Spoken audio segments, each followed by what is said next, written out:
Christians feel that they are killed like chickens. Their women are raped by Boko Haram, kept their young girls as sex slaves. It's difficult.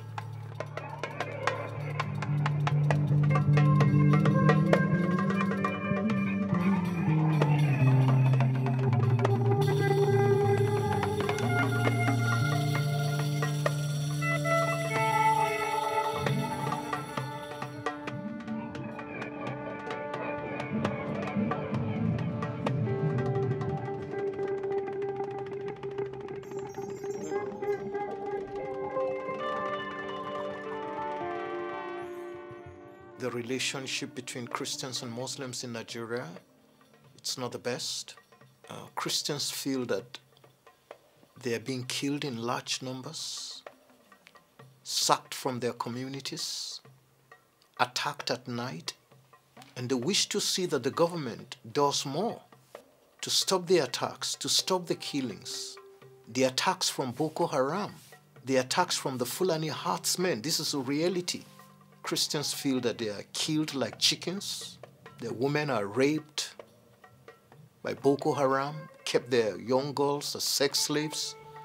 Fulani herdsmen are using Christian women as sex toys. It's difficult.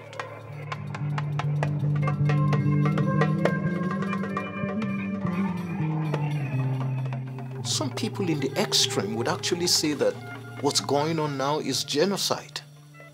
The killings of Christians in large numbers. But I interact with the situation. I think to me it's pre-genocidal. And I hope we don't get to a point in which it becomes genocide. The world does not need another Rwanda coming out of Nigeria. The current crisis in Nigeria, it's a pointer to that. If nothing drastic and serious is done by the government, the impunity from the government is disturbing. They can't keep killing your citizens year in, year out. It's a decade now. Those killings are on. And the government cannot stand up and say, no, enough is enough. Let the killings stop.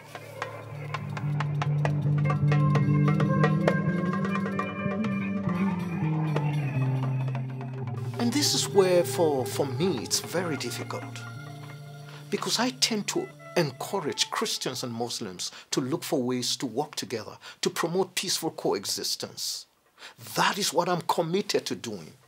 We held one of the largest peace meetings in July 2017. And attacks in southern Kaduna came down. But very sadly, in January this year again, the attacks in Christian communities are on the rise. And we have state governor. We have a president.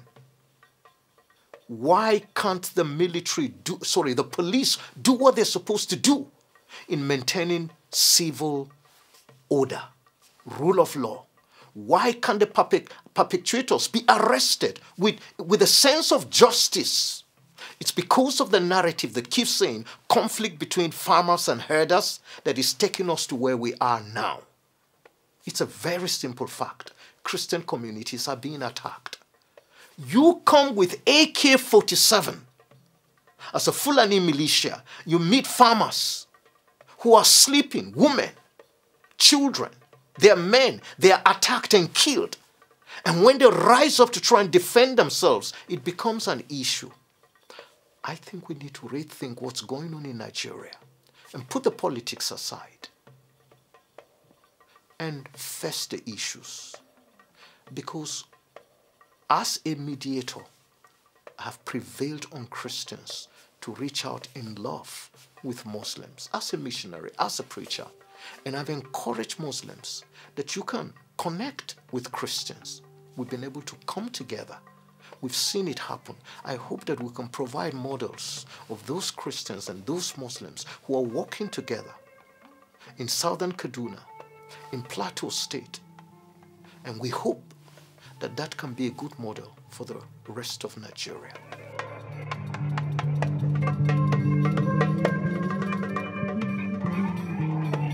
Davos made history. It's the 50th.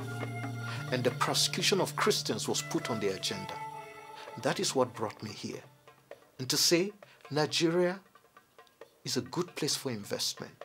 Nigeria has a population, as I said earlier, of nearly 200 million. That's vast economic market. But how can you invest in the presence or in the context of insecurity? And if there's good economic investment in Nigeria, there will be employment opportunities.